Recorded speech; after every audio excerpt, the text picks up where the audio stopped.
Man anu kema palo wa James donyo yu dodo maliet kilep luo tin na miro ko dodo ilo kumle rio machal gi rom pingo wega chel bidi ditim we nga pingo wega chel bedo pajo ma bedo pajo ni lo kum Gwok ke to ma bedo pajo ni luo nye ni Gwok ma bedo ilumi gi luo nye ni to to nino mogo rware gen ge Gwok dia lera itim kunu itegot kito we Gwok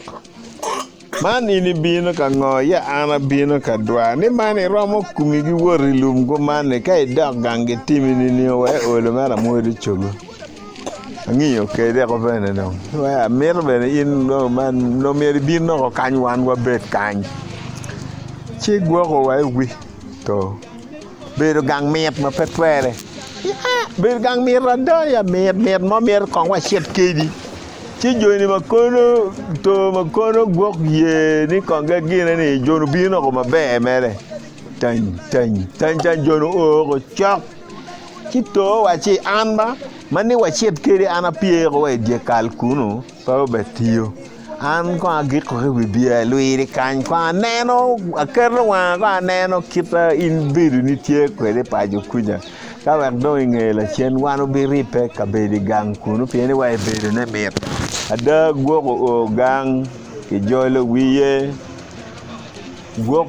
gibe ka mi ire wo kwon chamo gibe ka dunyu ko ere ke ching Gwok go yibe o burikin dano na wa pi bidi ba Gwok bidu yot ma petwere yin ma dong tin bak bal twin to ko kwiji we ko dong ka choko bale ko ni Gwok o chero china wiki di pa da mo Gwok ni ke na wiki di pa da ne wa